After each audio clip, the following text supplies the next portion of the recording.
Merci à vous tous qui nous suivez de partout, chers Congolais. Bienvenue dans votre émission Acte Plus. L'actualité à gogo en République démocratique du Congo, nous ne cesserons jamais de vous informer. Je vais vous parler des trois sujets. Le premier sujet, Némoa Nansemi Félix donne leçon à Joseph Kabila et à la Kabylie. Je vais vous parler probable remplaçant. Il y a Tunda Yakasende dans le gouvernement. Le président Félix vient de rejeter Chadari, rejeter Bochab, rejeter Mouvasakani et consorts, mais il préfère qui Mouchebe, quoi, mais Mouchebe quoi, a du mal à Koleka. Pourquoi? Le détail dans l'émission. Je vais vous parler également de la guerre de l'Est. Namukuse Kaka. Bazo Wolela Nin. Guerre wane si la katende nini. Qu'est-ce qui se passe à l'Est? Je commence avec Némoa Nansemi. Némoa Nansemi Azamutu oyo toyebi très bien que na mboka na biso azo diriger mouvement politico-religieux, mystico et consort tel qu'on peut parler tout ça façon nyonso. Némoa Nansemi likambo na ye ya bundu dia Congo bundu dia Mayala ebandi lelo te. Ebandi uta régime ya ndeko Joseph Kabila. Némoa Nansemi na tango ya régime ya Joseph Kabila likambo ya bundu dia Congo oyo leur ba massacre salemaka ebele. Chebeya avait les informations sur le massacre ya bundu dia Congo. Selon nos informations, il était témoin gênant pour le régime de Joseph Kabila et pour ce faire, il a été étranglé. L'homme est parti. La voix des sans-voix est partie. Bakontour ya Liwanaye, aujourd'hui je n'en parle pas, j'en parlerai d'ici là. Et Tikala jusqu'à présent, flou, mais la vérité ici, on en a déjà. Alors, Batuya Némoa Nansemi Bazalaka massacré comme pas possible dans le Congo central. Massacré, tué comme des chiens, comme des chats, comme des ngungi, comme des moustiques. Boma bango ndenge balingaki. Puisque Bazaki na mindu kité, soi-disant Bazalaki na biloko magique et consort, mais mutuna mundu ki azo boma mutu azo soi-disant na ba gris gris. Ça laissait à voir, hein, ça laissait à désirer. On ne comprenait toujours pas. Némoa Nansemi a été fustigé. Némoa Nansemi a été diabolisé à tous les niveaux. Et surtout que le Congo central est toujours parti moko ya opposition ya makasi na pouvoir ya Joseph Kabila. Et ils ont toujours une opposition. Bango batikala kondiba Kabila boy facilement te. Némoa Nansemi a été torturé. Bamona pamba façon yonso. Et ça ne s'est pas limité là. Ils ont allé plus loin. Il y a Kokanga Némoa Nansemi. Tout en étant député national, Bakangaye, Bachaye, Namakala. Les gens qui nous parlent aujourd'hui en respect à la Constitution, oh, bah, ça là, mboka na biso, ils allaient qui pire, plus pire. Pire. Je dis pire. Un député en fonction de Némoa Nansemi a été arrêté. Bachaye Namakala. Il était dans quelles conditions Namakala? Tu as évité?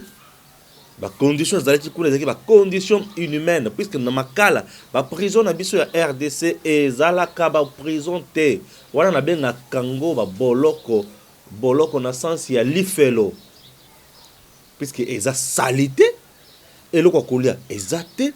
Ba maladie malpropre qu'on a ezalaka belé. Eza ba prison oyo. Ba monaka ba tondire ba indigène. Mutu aza hors la loi, oui. Aza mutu il faut ba tchaye na prison pour na ko rééduquer. Mais chez nous on te met pas en prison pour te rééduquer, mais on te met en prison pour te torturer et te pousser même à la mort. C'est ça la RDC sous Joseph Kabila. Némoa Nansemi a été torturé sur tout le plan. Némoa Nansemi réclamait quoi? Azaka na vision nae parfois oui. Oyo ezalaka na butu ya nangote. Azamutu il est libre à penser. Ezana mutu moko ta ko pekisa moninga penser. Némoa Nansemi a toujours pensé ninga ya moni la makambo. Il a toujours pensé. Némoa Nansemi a raison na ndenge nae. Alors Némoa Nansemi bakangaye batien na prison et ko sala ki évasion et sala makasi ya prison ne mwana semi akima pe na évasion parce que toyeba kate bakimisa na nani ne mwana semi était ici le régime de Kabila était incapable de retrouver ne mwana semi place bana ko vendre mais à notre grande surprise ne mwana semi bana vanda ka epana ye to mona ba guerre moko esalema yake baki kuluka ne mwana semi epana ye pa ya kanya mana bato bambila bakoma wana butu benda simba benda ne mwana semi a été toujours humilié, un grand leader mais toujours humilié et que ça la que ne mwana semi akimi côté akima toyeba kate mbongo na ye muto banda kozango ebimisa mbutu oyo ebimisa toyeba te suite ezalaka nini ne mwana semi pouvoir ya Joseph Elungwe m'excuse et c'est Félix Tshisekedi qui est arrivé là président de la République abandi kosala makelele na non il faut pas payer sa mbongo na ye faut pas payer sa salaire na ye ba bebisa ndako na ye makambo belé il faut l'état bongisa ndako na ye consort désordre on est bandit plus désordre avec ses adeptes et comme confrontation dans la police et comme troubler ordre public à tout moment alors décision ko zoma ki bakanga mwana nsemi baye bakujuger ye batala makambo na ye kosuka wapi ne mwana nsemi baye kokanga ye et le jour baye kokanga mwana nsemi il y a eu des dérapages, il y a droits de l'homme, il y a droits humains, il y a certains policiers, qui saccagé ndako na ye, il a été arrêté, comme qui dirait humilié, vandicié, mais bêta été. Ce que j'ai apprécié de la part dans le chef de la police. Bêta ne mon ancien mité, bêta moi si na été. Lalisa na mabele été, non. Vandisa na la police et c'est quand normal. Tchena mutuka, ibisi fumu, to ali ko kende na yo. Prêté mibeko ezali bongo batindi biso ne mwana sima OK token aluka bitumbate bakenda me batuna yewe banda ko luka ko sala opposition à la police na cadre ko troubler ordre public. Il y a eu des morts certainement et ça na bato bakufaki ça on ne peut pas le nier. Il y a eu des morts et appellent na ba policier mususu ba yibana biloko anda ko ne mwana semi bapia ba masango bapia ba fufu bapia ba loso bapia ba mafuta bapia biloko mususu na ba mbeto bazwa des gestes qui ont été condamnés par la police et par même les autorités en République démocratique du Congo. Et moi, Stéphane, le journaliste du changement, j'avais condamné ça. Némona Semi, on l'a pris. Alors, on a raisonné ensemble là-bas. Comment faire? On le jette directement, carrément en prison? Ou on fait comment avec lui? Sur ordre du président de la République, il a trouvé que non. Moutouana Zamukolo, puisqu'il est déjà dans les 70 quelques années, n'a jamais mon enseigne Yazamoto déjà à combien de perte de mémoire. Puisque monte déjà au-delà de 70 ans, ceux qui sont dans les conditions de longue banité, et puis dans le traumatisme, il y a makasi à cause de la moto, il y a perte de mémoire, et à cause de la moto, ceux qui ont battu la malamoté, attention, il risque de créer des scandales dans la société. Et surtout que mon ancien me dirigeait, moi, tu es belé. Alors, mon ancien me maquille dans la CNPP. Mais si tu as traité à boma, pour battre le raisonnement, c'est normal, tout est mabé. Puisque l'homme tel qu'il est là, et là, c'est ce que nous appelons la santé mentale, la santé financière, la santé physique. Vous voyez un peu ça? La santé mentale, c'est une grande partie aussi de la personne. Pourquoi? Puisque lorsque l'homme n'arrive plus à réfléchir correctement, n'arrive plus à voir des choses telles qu'elles sont, et comme il a un problème. Et tant que comme on a un problème, bongo, nous avons la santé mentale, où ils ont posé problème. Boché, bosso ya bato bana ko diriger, à comme bato na libunga et à créer bazizani na kati société et ordre que vous allez troubler, c'est les autres paisibles citoyens au bar la passe. Et pour ce faire, il faut savoir que détecter ma kamwana malam. C'était des idées, des bonnes idées, non, il faut m'en ba mekana na ko soigner ba tala concrètement il souffre de quoi. Ba trouver que mon ancien mais azaki na moi pas si wana ba perte wana et consort. On a soigné mon ancien mais pendant un temps, je peux dire plus de 3-4 mois que mon ancien était sous des soins appropriés. Ba soigner mon ancien mais entre-temps, le président Félix Tshisekedi va trouver que mon ancien Miyazaki a un problème ya mutu.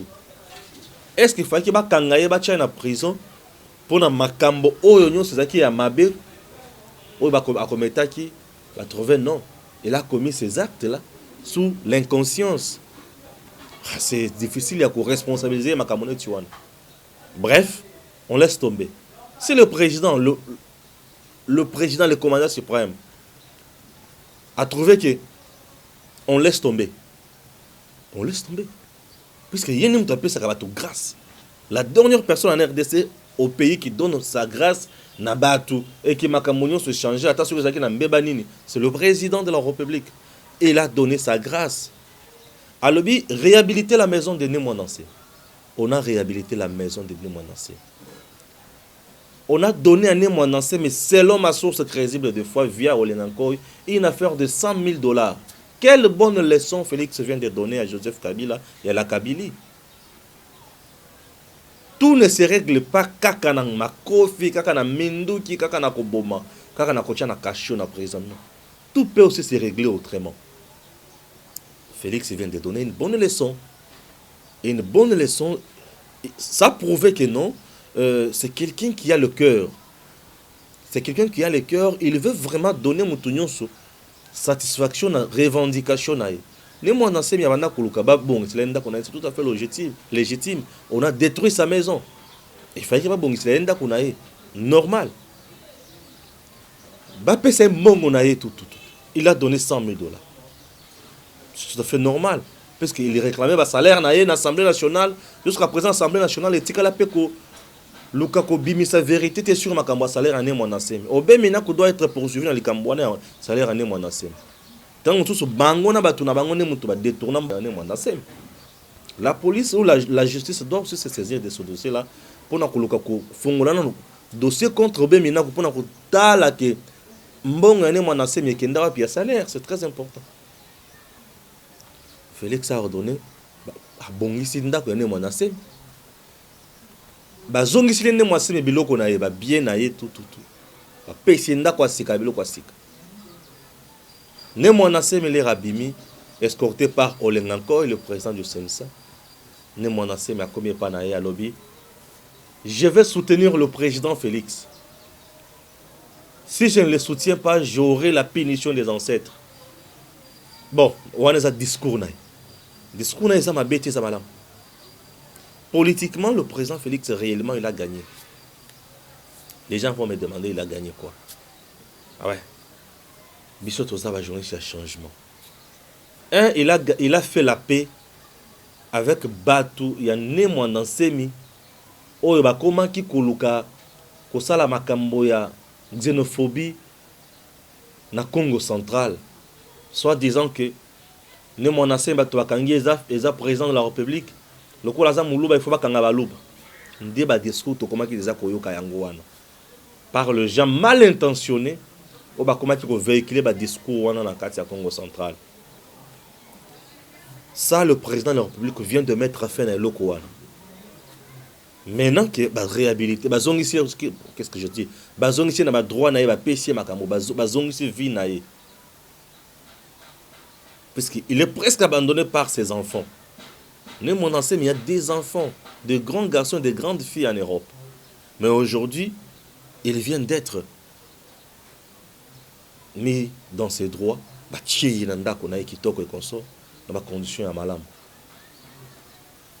C'est-à-dire qu'étant un leader, mot d'ordre à Pessiwana, na Congo central, adepte naye, tout oyo bazalaka. Pour moi, dans semi, au balandaka, ba mot d'ordre naye, na banzike, ba kocha, nase, bitumba osha salom, et si, ba ko vivre na cohésion. Et là, le roi Liboso, Félix a gagné la cohésion. Ça, c'est une autre forme de lutter contre le tribalisme, de lutter contre la xénophobie au Yokomaki côté les Manakati à Congo central. Ça, je dis bravo à Félix Tshisekedi, le président de la République. Bravo, monsieur le président. C'est bien réfléchi. Ça, c'est de un. De deux, sur le plan électoral. Aujourd'hui, avec ce qui s'est passé contre Vital Kamerhe dans la justice, c'est le président Félix Moutoakangi Menzoka, Moutoakangi était. Mais bien qu'on ait Kangi Moutou, oh, il y a Kimbo, mais sur l'État. Oh, il fallait qu'il y ait protégé. Non, le président ne peut pas protéger des voleurs ni des détourneurs. Il protège les innocents comme les Némoanassem. Il protège les faibles comme les Némoanassem. Il protège la population congolaise au hasard de traumatisme. Et voilà. Alors, le président, Batebele à Bukavu, na côté Moussou, Balobake, pour n'ailler à perdre base à Kamerhe. On n'en peut rien. Raison pour laquelle aujourd'hui vous voyez l'ennemi et les autres défiler dans la prison pour nous la Kamerhe. Pour gagner sympathie, na sympathie à sympathisants les soucis il y a Kamerhe na Bukavu. On n'en peut rien. Mais sur le plan politique, Némoanassemi, Oyo Salemi Ponaye, le président gagne encore son électorat dans le Congo central, à perdre la société, à perdre la société, à gagner, à renforcer, puisque Kuna a toujours populaire, à renforcer les sources. Parce que Némoanassé me dit que je soutiendrai Félix. Entre un neveu et un ami, le choix est clair. Mon neveu vient de me donner le sourire.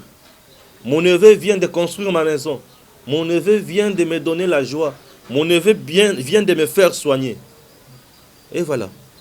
Et voilà. Et ça, c'est un discours de Némoanassé. Sur le plan politique, ça profite à Félix Tshisekedi pour l'élection en 2023. Nous sommes toujours préparés. Ça profite à lui. Électorat wana kitoko et félicitations, monsieur le président de la République. Bien réfléchi. Et les conseillers ont PC information, on va PC conseil à mon délai à boy. Et pas à mon conseil. Mais les connaissant très bien, c'est son cœur. Ouais, c'est son cœur. Il connaît bien le Congo central puisqu'il a été là-bas aussi plusieurs fois. Et pendant son enfance, il était aussi beaucoup là-bas. Il connaît bien cette province. Donc, félicitations. C'est une très bonne leçon. Oh, bah, tu coupes ça dans la Kabylie. Pourquoi? Puisque Bango Bazala qui toujours battu à torturer, ko boma, ko kanga, ko fragiliser, ko faire taire pour des bons. Mais le président Félix a persévéré. Et ça, on ne peut qu'encourager. A persévéré. Coutinho a été torturé puisqu'il disait que souvent le Congo. Coutinho torturé de façon. A comment invalide aujourd'hui à cause de la Calève, à cause de la Aner, la Makal. Vous voyez un peu ça. Les Franck Djongo, Batebele va torturer dans beaucoup. Voilà. Donc, ces pays, ils ont la carte à copier sa image dans Moutounyoso. Comme dans le tout premier discours, il y a investi sur le président là-bas, dans le RDC, Oyo Moutounyoso, dans la dignité, dans la Congolais. La fierté. Et ça, on ne peut qu'encourager, on ne peut que dire félicitations, monsieur le président de la République. Voilà. Deuxième thématique. Après ceci, Gims le coup. Chers compatriotes, merci de suivre nos vidéos. Mais ce n'est pas tout. Encouragez notre travail. C'est simple pour le faire. Abonnez-vous. Appuyez surtout là où c'est écrit abonner. Vous appuyez une seule fois et vous vous abonnez. Appuyez également la cloche. Oui. Appuyez la cloche pour recevoir toutes les notifications de nos publications. Vous abonner, c'est nous encourager. Merci de votre fidélité à Edem TV officiel. Merci. Merci à vous tous qui nous suivez toujours de partout, chers Congolais. Restez toujours avec nous. La deuxième thématique est au niveau du gouvernement. Au niveau du gouvernement, vous voyez très bien que Tunda Yakasende, le vice-premier ministre en charge, non, il était le ministre d'État en charge de la justice, à Kendaki, qu'on soit avis favorable au gouvernement, à l'insu du gouvernement, sans l'accord du Conseil des ministres sur un dossier ou une proposition très sale et très macabre. Il y a Obemina Kouissakata à l'Assemblée nationale. Et le président de la République, Tangwa Aprena Kelokoana, il était fort furieux et il s'est pélissaillé à Tamokete. Et Ndenge s'est pélissaillé à Tamokete, Azwa Mokano, Yako Bengana déjà Tunda Yakasende. Moutaliboso Bengana Tunda Yakasende, déjà président de la République Yomoko. Le fait qu'il y a président Kolobake bat déconnecté dans la vidéoconférence, c'était déjà une façon de lui dire je te révoque. Le président Félix. Batubaloba akokendete akenda. Benganaye. Akenda. Puisque autant Koloana, atikala koya les sous na conseil des ministres te. Parti. Atikala sous ko la connecté te. Il était hors jeu. Alors comment il pouvait encore se dire que je suis ministre? Aussi longtemps que tu n'as plus la confiance de la personne qui t'avait nommé. Vous comprenez? Ah oui. Ah oui. Tunda tanga sala bozo bawana azwa etum. Bakutana kana baninga na bango ya PPRD pona kosala bizeti na bango yeme muto sali boye. Le président appelle ça 48 heures à l'obina premier ministre nazana bosenga ya démission ya tunda ya kasende na mesa na ngai. Bato baloba o ko simba te simba. C'est pour vous montrer que le chef reste le seul en RDC. C'est le président Félix Tshisekedi. Je suis un légaliste. Je suis le journaliste du changement. On ne peut pas encourager les antivaleurs. Nous devons tous travailler, c'est bien. Vous devez travailler, c'est bien. Vous devez rester ensemble, c'est bien. Mais dans les normes, dans le principe, il y a Mibeko Pobokende Liboso. Au cas contraire, non. On arrête. On ne peut pas encourager de bêtises. On arrête. Et voilà. Sur ce, j'encourage le président Félix. Je dis bravo, cher président. Chers Congolais, ce n'est pas tout. Le président ne s'est pas limité à ce niveau-là. Le président a continué. Il a continué. Nakosala Moussala. Maintenant, poste on est vacant. Jusqu'aujourd'hui, c'est le vice-ministre qui est à ce poste, qui fait son travail à ce poste. Vous comprenez?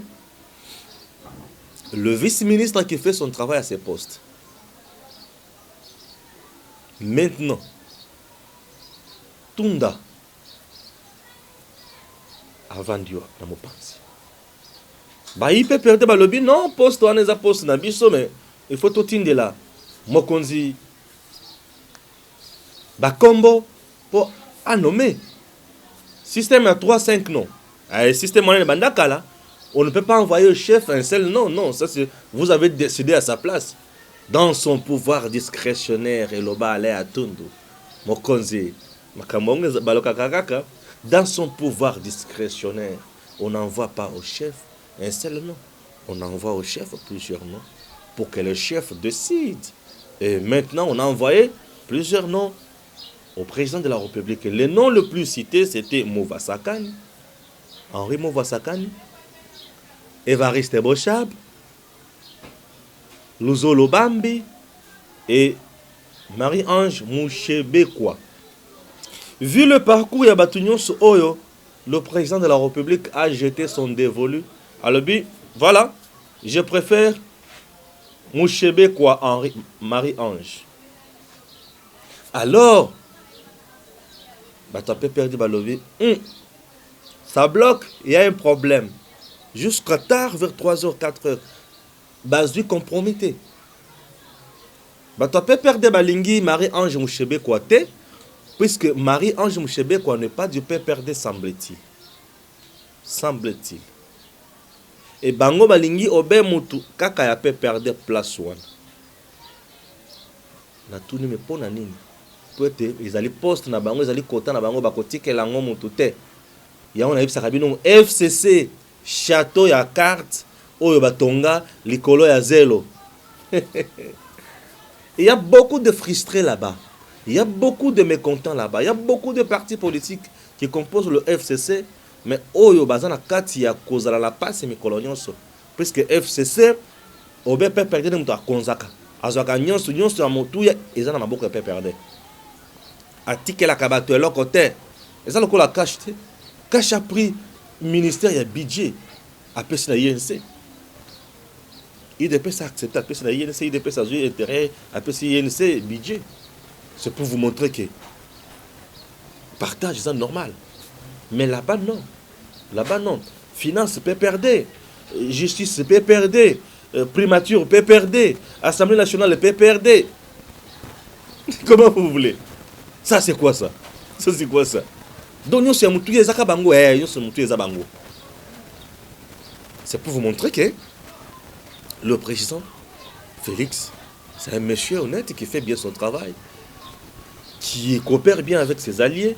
Mais Batou, oh, il y a beaucoup de gens. Et tant que Bango Bazali côté de la Marie Ange Michel comme président lobby, ou soit on attend jusqu'à ce que tout ça la remaniement pour tout ça le gouvernement est sika.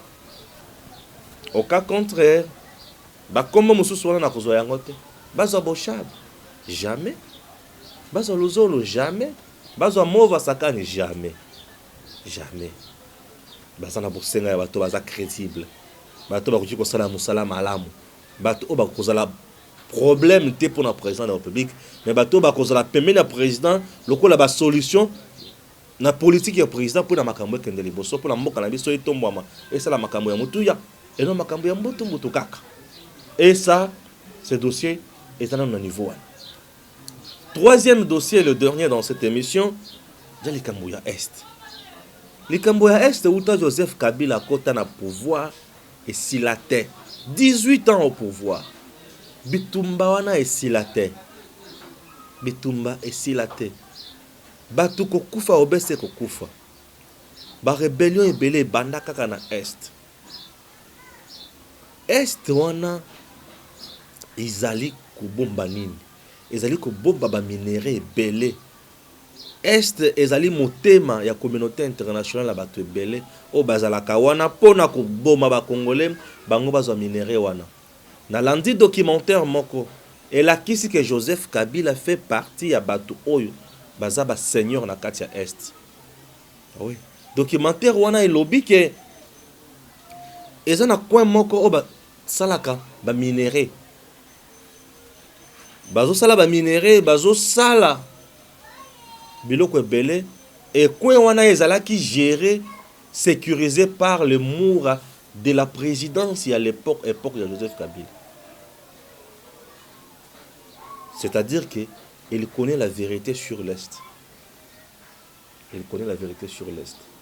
Que doit faire le président Félix aujourd'hui pour la Est wana ezokimia pour na ba mbutu ya biloko ya miki ya bitumbanyo sana zamba wana elungwa.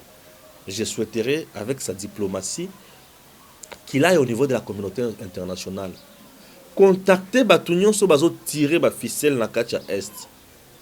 Koluka koyeba ke ba olinga nini. Ba minéraux bango ba exploitaka wana. Soki lelo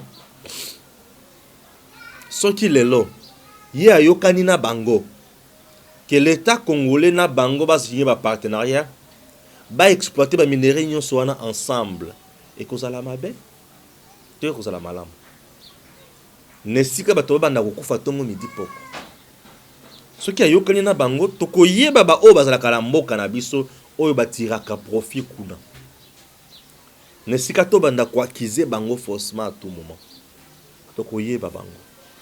Comment vous imaginez que le Rwanda c'est parmi des producteurs aujourd'hui à or azwakango wapi zakana mboka na été na RDC? Comment ils trouvent ça na RDC? Azozwango na RDC na bato mususu baza na RDC na ba guerre na bango ba osala kuna na ba milice na bango bazozala nango kuna. Il y a le Tanzanien, il y a le Burundais, il y a des gens, il y a ndenge na ndenge au bazali ko former ba groupes armés dans la Est. Tous ces gens-là sont ravitaillés par qui? Sont soutenus par qui? Puisque pour rester et demeurer longtemps na Zamba, il faut avoir la capacité de la bakisi ya komela. Boza na biloko ya malili ben perméable. Il faut boza la biloko kolia. Balia kandenge nini. Et ces gens-là sont payés comment? Et mindu ki bazwa kawapi. Donc il y a des groupes où bazo tirer profit na biloko wana. Le malfaiteur lorsque vous les dénoncez, ba vous allez kawana pour ba boma consort. Mais la dénonciation tolembi et aussi à une autre vitesse.